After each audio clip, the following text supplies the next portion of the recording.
presentación y se me escucha. Buenas tardes, doctor, sí. Sí, buenas tardes. ¿Se ve la presentación? Sí se observa, Sí, doctor. doctor, buenas tardes. Buenas tardes, gracias. Bien, buenas tardes. Soy el doctor Ronald Escalante, médico neurólogo del Hospital de Policía. Y tenemos programado para el día de hoy realizar la charla respecto a trastorno de los pares craneales. Como recordatorio, como bien habrán estudiado, los pares craneales son 12 y estos están distribuidos a lo largo del tronco encefálico. Cuando se genera una lesión de par craneal,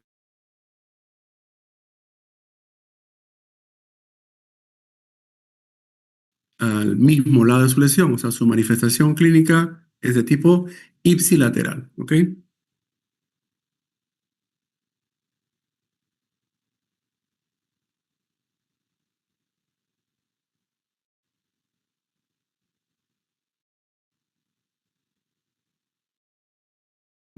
Vamos a hablar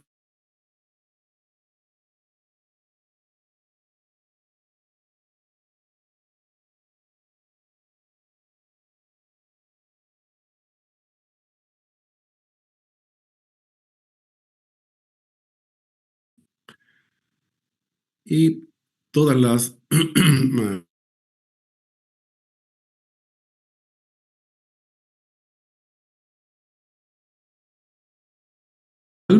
y a través de su axón va a llevar la información hacia acá, hacia el bulbo olfatorio, que es donde está localizada su segunda neurona, ¿correcto?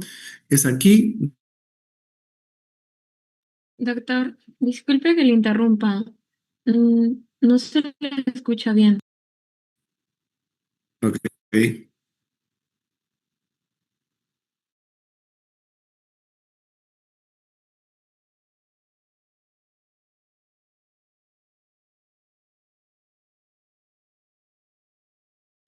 ¿Se me escucha?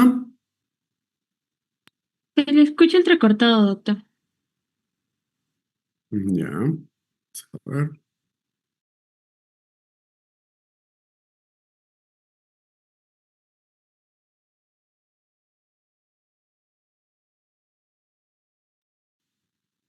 ¿Ahí se escucha mejor?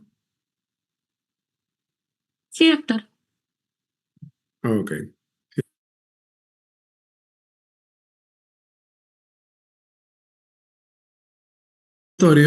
Es una neurona bipolar, donde su primer neurona estaba localizada aquí a nivel de la mucosa nasal, y es aquí donde se captan las partículas olorosas y son llevadas a través del axón a la segunda neurona que está localizada aquí en el bulbo olfatorio, en la base del lóbulo frontal. Como vamos a ver más adelante, cualquier alteración a nivel del bulbo olfatorio o de la base de cráneo se puede originar los trastornos relacionados con la olfacción de vía central, ¿correcto? Entonces, ya localizados aquí a nivel del bulbo olfatorio, que es donde inicia la vía olfatoria que corresponde a la segunda neurona, vamos a ver que esta está conformada por el tracto o cintilla olfatoria que va a viajar por la base del lóbulo frontal y se va a distribuir en la estría olfatoria medial y en la estría olfatoria lateral, ¿correcto? Pero es esta, la estría olfatoria lateral, la que va a llegar al complejo amigdalino y área prepiriforme, que es el área olfatoria primaria, ¿correcto? Entonces, los desórdenes neurológicos centrales que no tienen nada que ver con los problemas respiratorios nasales que alteren la percepción del olor van a estar aquí localizados en cualquier parte de esta vía, la vía olfatoria. ¿Qué tipo de alteraciones encontramos en las lesiones del nervio olfatorio o la vía olfatoria? Estas pueden ser cuantitativas, pueden ser cualitativas o pueden ser alucinaciones olfatorias. La anosmia, por definición, es la ausencia de la percepción, en este caso, del olor, ¿correcto? Las causas pueden ser, lógicamente, nasales, por cualquier tipo de alteración del neuroepitelio olfatorio. Nos recordarán coronavirus generaba un problema a nivel de la mucosa olfatoria, a nivel de la primera neurona, que es lo que generaba la hiposmia, anosmia en los pacientes, en algunos pacientes que tenían infección por coronavirus. Otras lesiones pueden ser por traumatismo craneal, las lesiones propias de la vía olfatoria del sistema nervioso central son aquellas ya que tienen una lesión estructural, ¿correcto? Que son lesiones compresivas o infiltrativas, inflamatorias, infecciosas o tumorales. Las alteraciones propias de esta percepción pueden ser las parosmias o las alucinaciones olfatorias. Las parosmias son alteraciones de la percepción del olor, sin embargo, la alucinación se entiende que es algo que no existe, ¿verdad? Entonces, la alucinación es la interpretación de una percepción olorosa que no es real.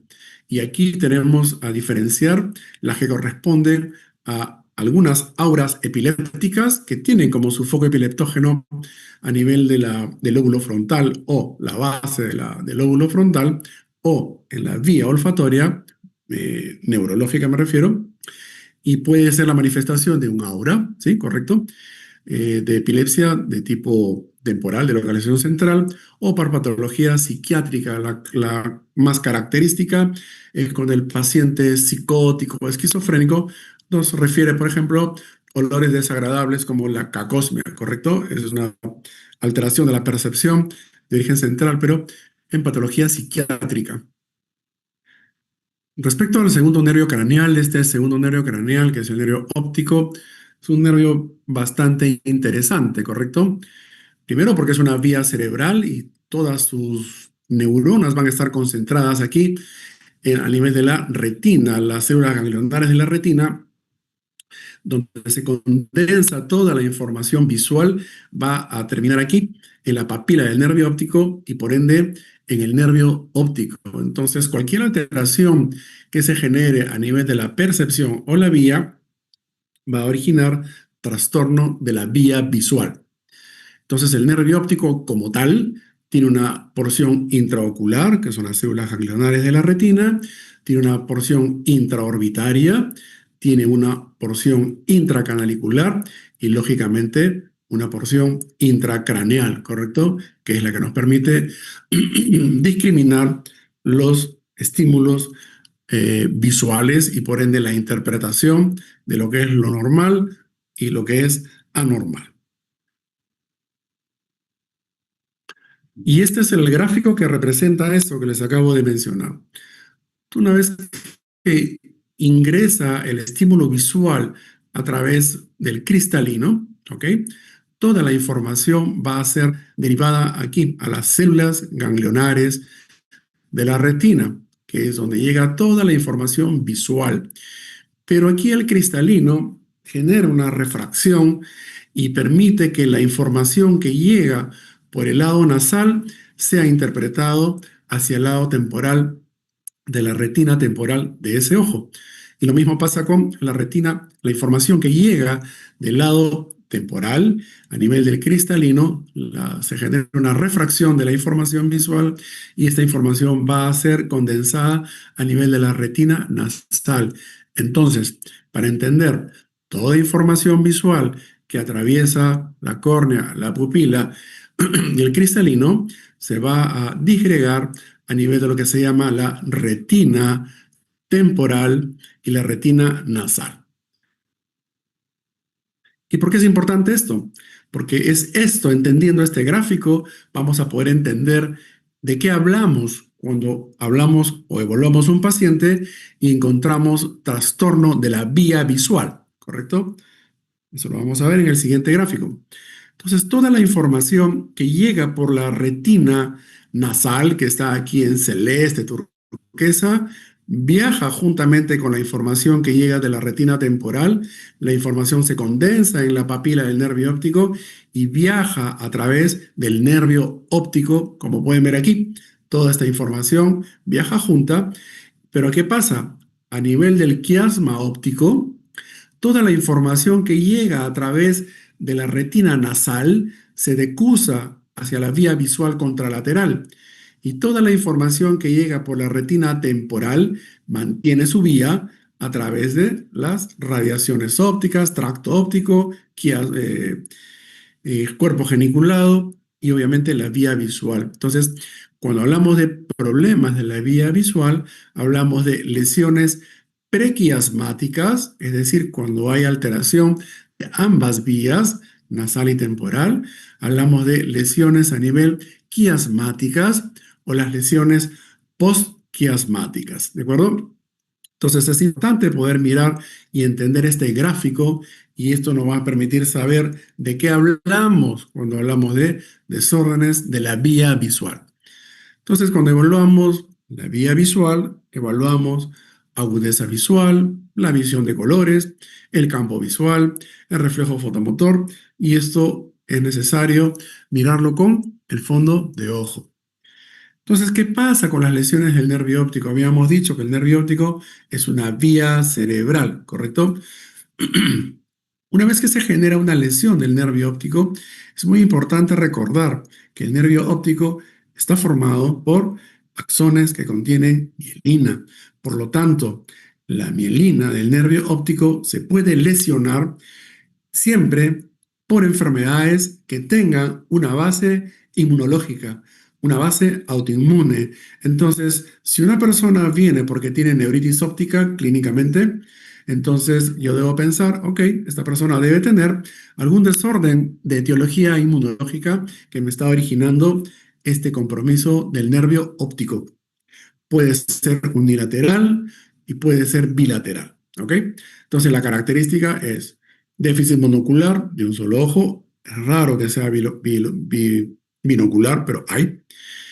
Obviamente hay disminución de la agudeza visual, hay alteración de la visión de colores, hay alteración en el fondo de ojo, hay una pupila desaferentada, hay alteración, obviamente, del reflejo fotomotor y otra característica, toda lesión del nervio óptico origina dolor ocular al movimiento. Si yo estoy frente a esa clínica, debo entender que este paciente tiene una neuritis óptica, lesión del nervio óptico. Y las lesiones del nervio óptico pueden ser lesiones desmielinizantes. Se dice no. Está demostrado que algunas enfermedades desmielinizantes, como esclerosis múltiple, hasta en el 50% de casos, en los próximos 5 años, pueden desarrollar esclerosis múltiple. ¿De acuerdo? Entonces, una neuritis óptica puede ser lo que se denomina un síndrome clínico aislado en el contexto de enfermedades desmielinizantes, donde esta neuritis óptica, que puede no tener una etiología, por ejemplo, por un lupus eritematoso, por un SAF, ¿no? Un síndrome antifosfolípido, puede ser el inicio de una conversión a futuro de una esclerosis múltiple y se conoce con el término de síndrome clínico aislado. Es toda lesión de sustancia blanca fuera del encéfalo, es decir, nervio óptico o médula espinal. Entonces, cuando yo hablo de neuritis óptica, hablo de que hay una alteración. ¿De quién? Del nervio óptico. Entonces, en un fondo de ojo voy a visualizar la retina, donde tiene los vasos sanguíneos, arterias y venas de manera clara y nítida, y veo que el disco del nervio óptico está muy bien definido y tiene un color adecuado. Sin embargo, cuando existe edema de papila, me habla de una inflamación del nervio óptico y esto nos puede traducir problemas de relación a hipertensión intracraneana y o alteraciones de etiología inmunológica. Como podemos ver aquí, no puedo definir ni el color de la papila, ni los bordes de la papila del nervio óptico, ni la relación arteria-vena que tiene bien definido en el gráfico anterior. Entonces, la inflamación del nervio, hemos dicho, genera pérdida o disminución de la agudeza visual, pérdida, alteración de la visión de colores, un escotoma central, alteración en la visualización de la papila del nervio óptico y también dolor ocular al movimiento. Entonces no se olviden, si hablamos de neuritis óptica, siempre voy a pensar que la causa suele ser inmunológica, puede ser el inicio o el predecesor de una conversión a futuro de esclerosis múltiple como síndrome radiológico aislado y también en algunos casos las neuropatías ópticas isquémicas anteriores son las que se presentan en personas adultas mayores. Los hipertensos, los diabéticos pueden hacer neuritis óptica, pero de otra etiología, que no es la etiología de la neuritis óptica de gente joven, que suele ser de etiología inmunológica. ¿De acuerdo? Entonces, este es el gráfico del que estábamos mencionando hace un momento, ¿no? Habíamos dicho que toda la información visual se condensaba a nivel de la retina nasal, retina temporal. Ambos haces viajaban por el nervio óptico y aquí a nivel del quiasma óptico, toda la información que llega por la retina nasal se decusa al lado contralateral y toda la información que viene por la retina temporal sigue su misma vía, sin decusarse, ¿correcto? Entonces, cuando encontramos una amaurosis, que es decir, ceguera unilateral, hablamos de lesiones propias del nervio óptico. Esta es una amaurosis, ceguera monoocular, ¿correcto? Lesión propia del nervio óptico. Sin embargo, cuando encontramos lesiones que generan hemianopsia bitemporal, es decir, se pierde la mitad del campo visual bitemporal, hablamos de lesiones a nivel del quiasma óptico. Lesión clásica, típica de macroadenoma hipoficiario, ¿verdad? Recuerden que debajo del quiasma está la glándula hipófisis y cuando esta glándula crece y se genera un macroadenoma, desplaza hacia arriba el quiasma y lo lesiona. Y esta es la imagen característica. Entonces, ¿cómo vamos a visualizar esto que estamos viendo aquí en gráfico? Bueno, mediante dos evaluaciones. Una es mediante la evaluación por confrontación de campo visual, uno al frente del otro, y hacemos una visión de dedos en función al campo visual. Y la otra es mediante la campimetría, que es un estudio propio del oftalmólogo que nos permite visualizar estos hallazgos. Cuando la lesión ya está en el trayecto del nervio óptico, significa que vamos a encontrar, por ejemplo, hemianopsias de tipo homónimas, que son diferentes a las heterónimas, porque estas ya están a lo largo de la vía visual. Y todo lo que está a través del cuerpo geniculado, radiaciones ópticas, vamos a hacer lesiones de tipo cuadrantanopsias, ¿correcto? Entonces, sabiendo cómo es la función de la vía visual, puedo interpretar los gráficos de dónde está la lesión en función al defecto campimétrico. Vamos a pasar a hablar de los oculomotores. Los oculomotores son el tercero, cuarto y sexto nervio craneal. Como recordarán, cada uno de estos va a inervar el tercer nervio craneal, inerva al recto interno, recto superior, recto inferior y el oblicuo menor. El cuarto nervio craneal va a inervar al oblicuo mayor, que es el cuarto nervio, y el sexto nervio craneal va a inervar al recto externo. Entonces, recordando esta información, yo puedo saber frente a qué estoy. Entonces, si yo tengo una lesión del tercer nervio craneal, voy a tener un paciente, primeramente, que va a tener ptosis palpebral. Entonces, toda lesión del tercer nervio craneal origina ptosis, porque hay una rama del tercer nervio que va a inervar al músculo elevador del párpado. Sus demás ramitas irán al recto interno, recto superior, recto inferior y oblicuo menor, ¿correcto? Pero no se olviden, las lesiones del tercer y sexto nervio craneal producen lo que se llama diplopia horizontal, es decir, visión doble al costado. El cuarto nervio produce diplopia vertical, visión doble una encima de otra. Pero también aquí hay otra información. El tercer nervio craneal le brinda información, inervación parasimpática a la pupila. Entonces, la pupila va a tener inervación parasimpática que es iridoconstrictora. Entonces, cuando se lesiona el tercer nervio craneal, voy a tener diplopia horizontal, ptosis palpebral, en algún grupo de pacientes donde se haya alterado, se haya generado la compresión del nervio, puedo tener desaferentación de la pupila con predominio de la vía simpática. Entonces, si mi nervio parasimpático, que es el tercer nervio, me da inervación neurovegetativa parasimpática, el parasimpático es iridoconstrictor. Si se lesiona, entonces predomina el simpático y voy a tener midriasis, ¿correcto? ¿Y por qué es importante saber esto? Porque cuando yo tengo lesiones del tercero, tengo que diferenciar. ¿Es un tercero con compromiso pupilar o sin compromiso pupilar. Si no hay compromiso pupilar, significa que la lesión del tercero puede ser inflamatoria, infecciosa, vascular, en hipertensos, en diabéticos, en hipertensión intracraneana, ¿correcto? Pero si encuentro que ese tercero tiene midriasis, o sea, tiene lesión del espectro neurovegetativo, entonces voy a entender de que la causa de esa lesión del tercer nervio craneal con midriasis es porque hay una compresión del tercer nervio a nivel de estas arterias, que son las que le hacen una pinza arterial al tercer nervio craneal, que es la arteria cerebral posterior y la cerebelosa superior. Cuando se comprime el tercer nervio entre estas dos arterias, se genera la parálisis con midriasis. Entonces, mi evaluación clínica me permite diferenciar frente a qué estoy. ¿Es una lesión de etiología microisquémica compresiva o es una lesión por dilatación aneurismática que comprime a mi tercer nervio craneal?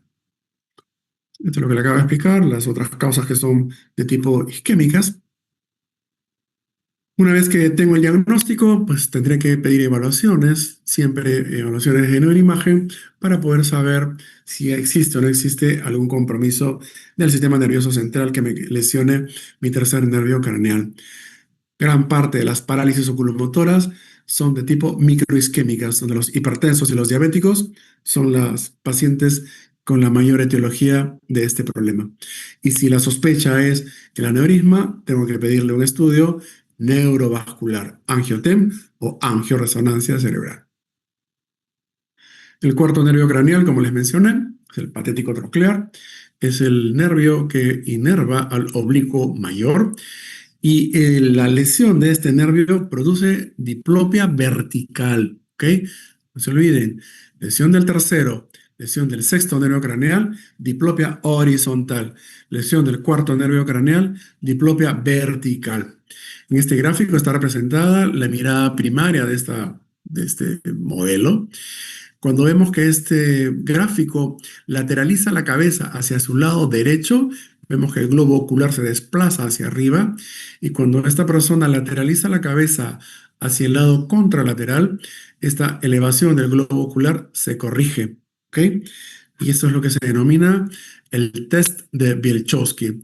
El test de Bielchowski nos permite conocer cuando la lesión está del lado derecho o izquierdo, haciendo esta maniobra de lateralización del cráneo, ¿correcto?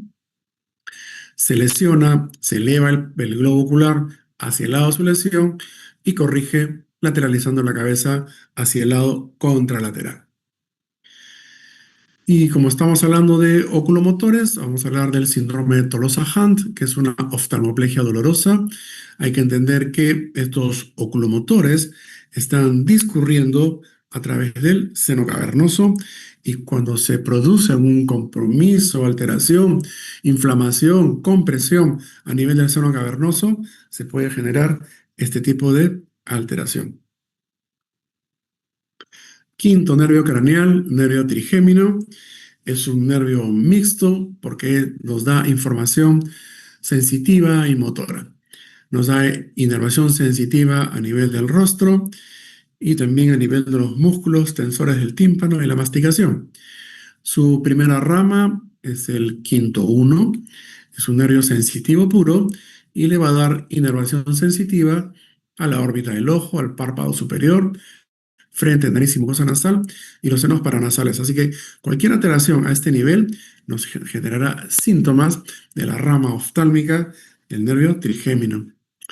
El segundo nervio, la segunda rama del nervio trigémino, es el quinto 2 o rama maxilar superior. Es un nervio también sensitivo y le va a dar inervación a la mejilla, al párpado inferior, a la nariz, al labio superior, a la nasofaringe, paladar duro y blando, seno maxilar y arcada dentaria superior. ¿Y por qué es importante saber esto? Porque se confunde mucho los pacientes que vienen con dolor neurálgico del quinto 2 o el quinto 3, donde la molestia suele ser en la arcada dentaria. En algunos casos interpretan que el dolor puede ser una dentadura, una muela, un diente, qué sé yo, y esto puede ser la causa del dolor y se les informa que eso no corresponde.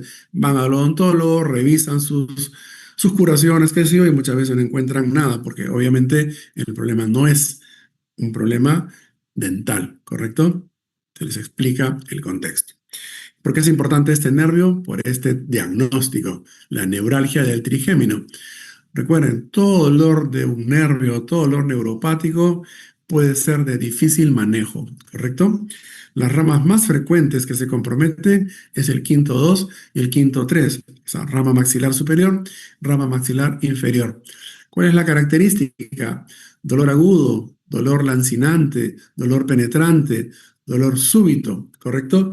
En la determinada zona comprometida, que puede ser derecha-izquierda, y puede ser desencadenada por las maniobras gatillo, que es decir, al cepillarse los dientes, al bostezar, al masticar, pueden ser los factores que hacen que se active el dolor y se genera esta reactividad intensa que puede ser muy discapacitante para la persona. La gran mayoría de las neuralgias del trigémino son de etiología idiopática, no tienes una causa, ¿correcto? Hay un porcentaje que sí puede tener una causa y cuando eso es así, se genera una compresión neurovascular a nivel de la entrada del tronco encefálico en su protuberancia. Los tratamientos están enfocados a fármacos gabapentinoides. Se puede utilizar antidepresivos porque estamos hablando del dolor neuropático, como amitriptilina, y también los opiáceos pueden ser de utilidad, como el tramadol y el tapentadol. Sexto nervio craneal, que es el nervio ocular externo y nervio al recto externo, y como mencioné, al igual que el tercero, produce una diplopia horizontal, ¿correcto? Es decir, la persona pierde la capacidad para mirar hacia el costado, hacia el lado externo, pero o sea, mirar hacia afuera. Luego tenemos al séptimo nervio, que es la parálisis facial periférica. La parálisis facial periférica es una condición de un nervio periférico, es el nervio facial, pero lo importante es poder diferenciar, y eso es lo que ustedes tienen que aprender. ¿Cómo diferencio de una parálisis facial central de periférica? Porque cuando uno evalúa pacientes y evalúa facies dentro de la evaluación neurológica, y la facies puede ser simétrica o asimétrica, pero si es asimétrica, me tienes que decir si es asimétrica, ¿por qué? Porque tiene asimetría facial central o periférica. Entonces, el nervio facial inerva a todos los músculos de la mitad de la cara, incluyendo al músculo platisma del cuello. Las parálisis faciales suelen ser unilaterales y en algunas patologías es bilateral, como por ejemplo, hasta en un 40-50% de los síndromes de Guillain-Barré podemos encontrar una diparesia facial bilateral. Estas lesiones del nervio facial pueden ir acompañadas de trastornos de la audición como hiperacusia, pueden ir acompañadas de epífora o lagrimeo, o pueden ir acompañadas de disgeusia o alteración del gusto. ¿Por qué? Porque como podemos ver aquí, este nervio facial está acompañado por esta ramita del nervio intermediario de Reiber, que le da estímulo neurovegetativo a las glándulas lagrimales y salivales, y es por eso que se explica que en algunos pacientes la parálisis de Bell se acompaña de epífora y también va acompañado de esta ramita que es el nervio, la cuerda del tímpano, que le va a dar inervación a los 2/3 anteriores de la lengua, y eso explica por qué en algún porcentaje de pacientes vamos a encontrar disgeusia. En el gráfico vemos que se ha paralizado toda la mitad del rostro y el paciente pierde la capacidad de arrugar la frente, cerrar el párpado y obviamente la comisura labial se desvía hacia el lado contralateral. Esto es lo que les he mencionado, qué cosa es lo que vamos a encontrar, qué cosa podemos adicionarle al síntoma de parálisis, ¿no? La hipogeusia, ipsilateral siempre, porque se ha lesionado además esta ramita del cuerno del tímpano. Puede haber hiperacusia por lesión del músculo estapedio, que también es una ramita que sale del facial, y la epífora correspondiente por lesión del intermediario de Reiber. ¿Y qué cosa es el síndrome Ramsay-Hunt? Es cuando tenemos un paciente que ha tenido un brote de herpes a nivel del pabellón auricular o en el conducto auditivo y por vecindad se ha lesionado el nervio facial y nos va a originar una parálisis de Bell, periférica obviamente, y vamos a encontrar las vesículas a nivel de el conducto auditivo externo y o pabellón auricular del paciente. Obviamente el tratamiento es con esteroides y aciclovir, y una vez que se acaba el proceso del herpes, recién podemos iniciar terapia física de rehabilitación. El 80% de las parálisis de Bell son formas leves, ¿ok? Eso significa que solamente se ha comprometido la mielina y la recuperación es completa. En el 20% de pacientes, las lesiones pueden ser axonales, o sea, desmineralizantes y axonales. Entonces, en este grupo de pacientes, la recuperación es incompleta. Y van a recuperarse, claro que sí, pero en mayor tiempo, más o menos 6 meses, y les va a quedar algo de secuela, ¿sí? Y esa secuela se va a interpretar con movimientos involuntarios al hacer la gesticulación, que es lo que se denomina sincinesias. La sincinesia es el movimiento por gesticulación involuntaria de un grupo muscular que se ha reinervado de manera anormal o reinervación aberrante. Ese es el término que se utiliza. El octavo nervio craneal es un nervio sensorial que nos permite mantener la audición y el equilibrio en función a sus ramificaciones y conexiones. Su rama coclear nos permite percibir la audición y su rama vestibular nos permite percibir el equilibrio y mantenernos. Sus otolitos, que están localizados en el utrículo sáculo, son los receptores auditivos. En lo que corresponde a la parte neurológica, las lesiones del octavo par craneal van a originar todo esto que están viendo aquí, que es lo que ve el médico de otorrino, y va a hacer las exploraciones correspondientes mediante la audiometría, la logoaudiometría, los niveles de lesión que puede tener el octavo nervio craneal, no en el contexto neurológico. Todo lo que ven aquí son los trastornos de la conducción, todo lo que impide que el sonido llegue de manera correcta, sea percibido y por lo tanto sea interpretado como sonido. Todo esto es lo que ve el otorrino. Y lo que corresponde a la parte neurológica es cuando se va a generar ya un problema a nivel de el aparato receptor o el nervio auditivo como tal y puede originar desórdenes neurológicos. Y estos desórdenes neurológicos son los que se van a manifestar como episodios de vértigo. Entonces, aquí les pongo este gráfico, esta diapo que dice, ¿no? La rama vestibular y el término vértigo. Vértigo, por definición, la ilusión del movimiento, ¿ok? Porque los canales semicirculares y los otolitos y todo este complejo del oído está distribuido en función a sus cilios y otolitos, que son los que nos permiten mantener el equilibrio y la posición. Entonces, cuando por alguna razón se genera vértigo periférico, o sea, vértigo del oído por un problema periférico que no ve el neurólogo, que ve el otorrino, la persona va a tener ilusión del movimiento con náuseas, con vómitos, con tinnitus o con sordera, ¿ok? Y que tiene mucha relación con el cambio de posición. Acostarme, pararme o girar me puede desencadenar todo este cortejo vertiginoso que puede llegar a ser discapacitante. Van al otorrino, le hacen sus pruebas correspondientes y si hay vértigo paroxístico, significa que los otolitos han salido fuera del canal semicircular, les hacen las maniobras de Eppel para reponer los otolitos y se corrige el desorden del equilibrio. Sin embargo, cuando hablamos de problemas neurológicos, los problemas neurológicos, o sea, lo que se llama el vértigo de origen central, el vértigo de origen central es el mal llamado vértigo porque las cosas no están dando vueltas, ¿correcto?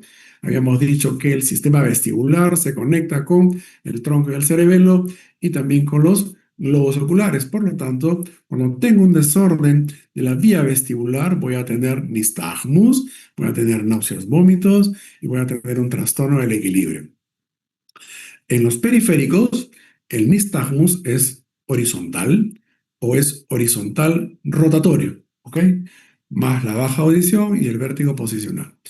En el mal llamado vértigo central, por ejemplo, vértigo generado por lesiones a nivel del tronco encefálico o lesiones a nivel del cerebelo, donde se altera el equilibrio, es donde la persona pierde la capacidad de la bipedestación y marcha, ¿correcto? Un romper positivo, dismetrías, disdiadococinesias, te están diciendo que hay una alteración del cerebelo y sus conexiones con el globo ocular y la vía vestibular. La otra característica propia de las lesiones del sistema nervioso central son las que corresponden al nistagmus. El nistagmus vertical es exclusivo del vértigo central. El nistagmus horizontal es exclusivo del vértigo periférico. ¿De acuerdo? En algunos casos, los vértigos centrales pueden tener nistagmus horizontal, pero es el único que puede tener nistagmus vertical. Luego pasamos al noveno par craneal, que es el glosofaringio. Es un nervio de tipo sensorial y motor. Es sensorial porque nos da el gusto del tercio posterior de la lengua.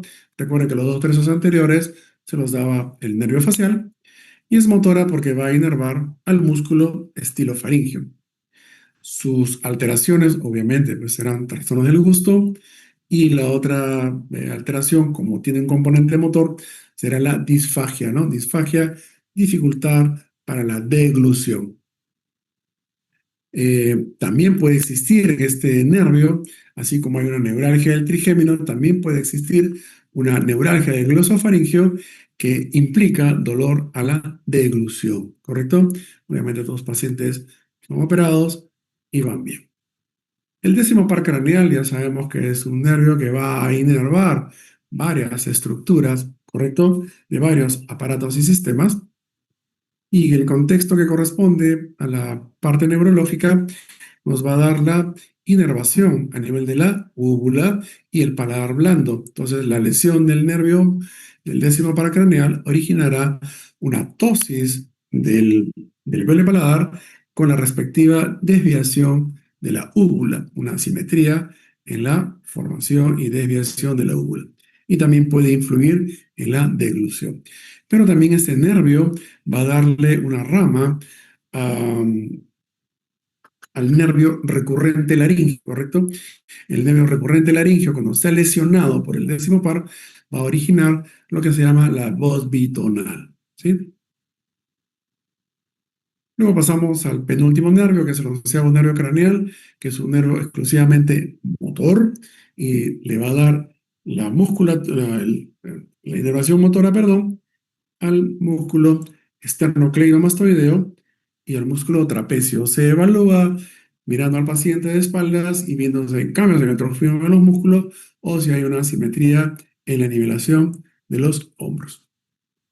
Y el doceavo par craneal, que es el nervio hipogloso, es un nervio exclusivamente motor y se encarga de la motilidad de los músculos de la lengua del mismo lado, de los músculos de la región infraoidea y el músculo genioideo. Teniendo en cuenta que el genioideo va al hueso ioides y a los músculos de la lengua, ¿correcto? Cuando se produce una lesión del hipogloso, se va a producir una desviación de la lengua al protuberla hacia su lado parético, ¿correcto?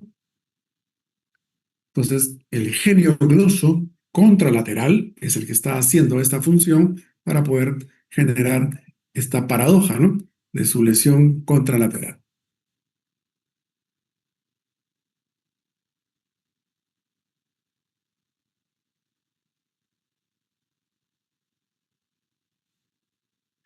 Bien, si tuvieran alguna pregunta,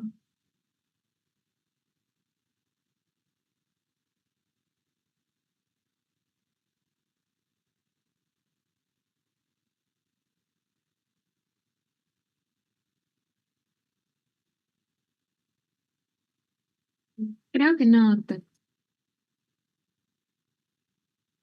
ok. Si no tienen preguntas, eso sería todo. Que tengan buena tarde.